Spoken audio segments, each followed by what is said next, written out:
نحمده ونصلي على رسوله الكريم اما بعد فاعوذ باللہ من الشیطان الرجیم بسم اللہ الرحمن الرحیم۔ سب سے پہلے تو میں مشا پروڈکشن والوں کا شکریہ ادا کرنا چاہوں گا کہ جنہوں نے اس کار خیر کے لیے مجھے منتخب فرمایا۔ اللہ تبارک و تعالیٰ ان کو جزائے خیر دے اور مجھے اور آپ کو جو کچھ سنیں گے اس پر عمل کرنے کی توفیق عطا فرمائے۔ آج چونکہ ہمارا پہلا دن ہے تو ہم جس موضوع پر بات کریں گے وہ ہم آج ڈسکس کریں گے ایک اللہ کی ایک عظیم نعمت کے بارے میں، ایک ایسی نعمت جو اللہ تبارک و تعالیٰ نے ہم سب کو دی ہے۔ وہ نعمت کیا ہے؟ وہ نعمت ہے توبہ اور استغفار۔ توبہ اور استغفار۔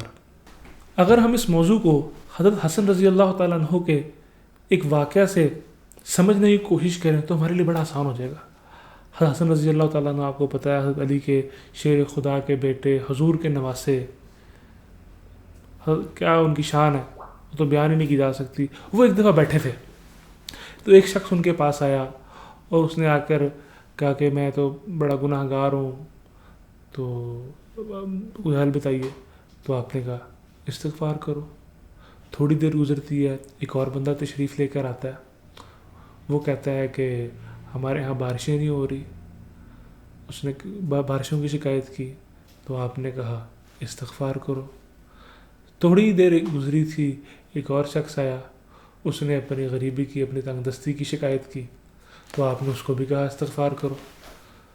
کچھ ہی دیر گزری تھی، ایک اور انسان آیا، اس نے کہا کہ میرے پاس بیٹے نہیں ہیں، دعا کریں اللہ مجھے بیٹے عطا کرے، تو آپ نے بھی اس کو بھی یہی کہا کہ تم استغفار کرو۔ تھوڑی دیر گزری تھی تو ایک پانچواں شخص تشریف لایا، اس نے کہا کہ حضرت دعا کریں باغوں کا پھل اچھا ہو جائے، تو آپ نے اس کو بھی کہا استغفار کرو۔ ایک شخص آپ کے پاس بیٹھا تھا، وہ کہنے لگا آپ نے عجیب نسخہ آج آپ کو پتہ لگ گیا ہے، جو شخص آپ کے پاس آ رہا ہے آپ اسے کہہ رہے ہیں استغفار کرو استغفار کرو۔ تو آپ نے کہا کہ یہ نسخہ میں نے نہیں بتایا استغفار والا، یہ تو اللہ قرآن پاک میں فرما رہا ہے۔ پھر آپ نے سورۃ نوح کی 10ویں 11ویں اور 12ویں آیت اس کے سامنے اس کو بتائی۔ وہ آیت کیا ہے؟ وہ آیت میرے اور آپ کے لیے، ہم سب کے لیے۔ بسم اللہ الرحمن الرحیم فَقُلْتُ اسْتَغْفِرُوا رَبَّكُمْ إِنَّهُ كَانَ غَفَّارًا وَيُرْسِلِ السَّمَاءَ عَلَيْكُمْ مِدْرَارًا وَيُمْدِدْكُمْ بِأَمْوَالٍ وَبَنِينَ وَيَجْعَلْ لَكُمْ جَنَّاتٍ وَيَجْعَلْ لَكُمْ أَنْهَارًا۔ اب ہم اس کے مفہوم کی طرف آتے ہیں۔ فَقُلْتُ اسْتَغْفِرُوا، تم اللہ سے بخشش مانگو، إِنَّهُ كَانَ غَفَّارًا، وہ بخشنے والا ہے۔ مطلب جو پہلے شخص نے سوال کیا تھا کہ یا حضرت گناہ گار ہو، تو اس کے پہلے سوال کا جواب حل ہو گیا کہ تم اللہ سے بخشش مانگو، اللہ معاف کرنے والا ہے۔ ہاں اگر تم اللہ سے استغفار کرو گے تو اللہ کا اگلا انعام کیا دے گا؟ وَيُرْسِلِ السَّمَاءَ عَلَيْكُمْ مِدْرَارًا، اللہ تم پر بارشیں برسائے گا۔ مطلب اس شخص نے آ کے شکایت کی تھی کہ بھئی قحط ہے، مطلب کیا ہے بارشیں ہیں، قحط آنے والا ہے، تو آپ نے اس کے سوال کا جواب بھی مل گیا۔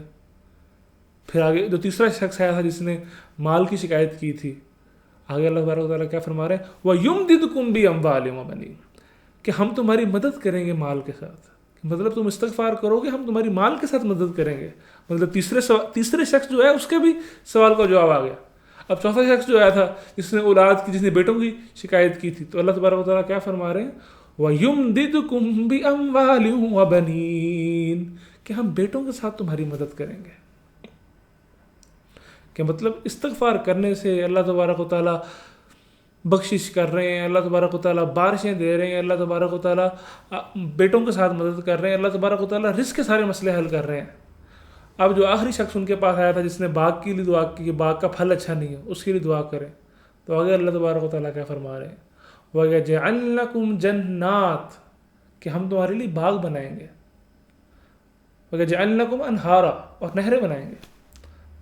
تو اللہ اس پانچویں شخص کے سوال کا جواب بھی مل گیا کہ اللہ تبارک و تعالیٰ نے اس کے لیے باغ بنائیں گے۔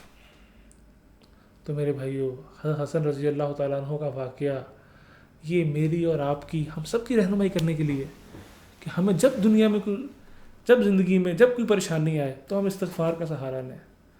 میرے بھائیو، اس سے متعدد حدیث میں آتا ہے کہ اللہ کے نبی ایک مجلس میں 100 دفعہ استغفار کرتے تھے۔ اللہ کے نبی معصوم تھے، نبی تو معصوم ہوا کرتے ہیں، نبیوں سے تو کوئی گناہ ہو سکتا ہی نہیں ہے، وہ 100 دفعہ استغفار کر رہے تھے. اب استغفار کرنا، اپنے ہر اچھے کام کے بعد بھی استغفار کرنا کہ یا اللہ جس طرح اس کام کا حق تھا وہ حق ادا نہ ہو سکا. اور میرے بھائیوں اور بہنوں، ہم سب کے جو مسئلے ہیں، ہم نے یہ آیتیں سنی، اس آیت کو اگر انسان غور سے دیکھے نا، اس کو ذرا پڑھے، اس میں تدبر کرے، تو انسان دیکھے کہ کوئی انسانیت کے جو مسئلے ہیں نا، ہم سب کے جو مسئلے ہیں وہ ان 5 باتوں کے اندر ہیں. کسی کو مال کا مسئلہ ہے، کسی کو اولاد کا مسئلہ ہے، کسی کو کھیت میں بارش کا مسئلہ ہے، کسی کو پھل کا مسئلہ ہے کہ مطلب اس سال فصل اچھی ہوگی نہیں ہوگی، کسی کو بیٹے چاہیے، کوئی اپنے گناہوں سے پریشان ہے. تو اللہ تبارک و تعالیٰ ایک عمل کے ذریعے تمام کام بنا رہے ہیں. تو ہم کوشش کریں کہ ہم اس کام کو لازم پکڑیں. حدیث میں آتا ہے کہ جو شخص استغفار کی کثرت کرے گا اللہ تبارک و تعالیٰ اسے وہاں سے رزق دیں گے جہاں اس کو گمان بھی نہیں ہوگا. اس کو وہاں سے رزق دیں گے جہاں سے اس کا وہم و گمان بھی نہیں ہوگا. روزی کا مسئلہ جس کے لیے میں اور آپ سب پریشان ہیں آج، اللہ تبارک و تعالیٰ ایک عمل کے اوپر پورے کر رہا ہے. اللہ کے نبی فرما رہے ہیں. تو میرے بھائیوں اور بہنوں، ہم کوشش کریں، ہم پہ جو پریشانی ہے اس کا حل استغفار ہے. اب ہم استغفار کی کثرت کریں. رمضان المبارک کا مہینہ ہے، اس میں شروع کریں تو اس میں اور ایک عمل کا کرنا 70 گنا برابر ہے. تو میرے بھائیوں، ہم سب کوشش کریں کہ استغفار کی کثرت کریں. اب استغفار کیسے کی جائے، یہ اکثر لوگ سوال کرتے ہیں. ایک تو استغفار کے وہ ہیں جو حدیث میں الفاظ آئے ہیں، استغفر اللہ الذی لا الہ الا هو الحی القیوم واتوب الیہ، استغفر اللہ ربی من کل ذنب واتوب الیہ. اگر کسی کو یہ لمبی لگتی ہے تو خالی استغفر اللہ پڑھی جائے. ہم کوشش کریں کہ دن میں 300 دفعہ اس کو پڑھ لیں. وہ 300 دفعہ پڑھنے والا کثرت میں شمار ہوتا ہے. تو حدیث کے مصداق میں آ جائیں گے کہ کثرت سے استغفار کرنے والے کے اللہ اس کے ہر تنگی سے اس کے لیے رستہ نکال لیں گے. تو ہم کوشش کریں. اللہ تبارک و تعالیٰ مجھے اور آپ کو عمل کی توفیق عطا فرمائے. وآخر الدعوانا الحمد للہ رب العالمین.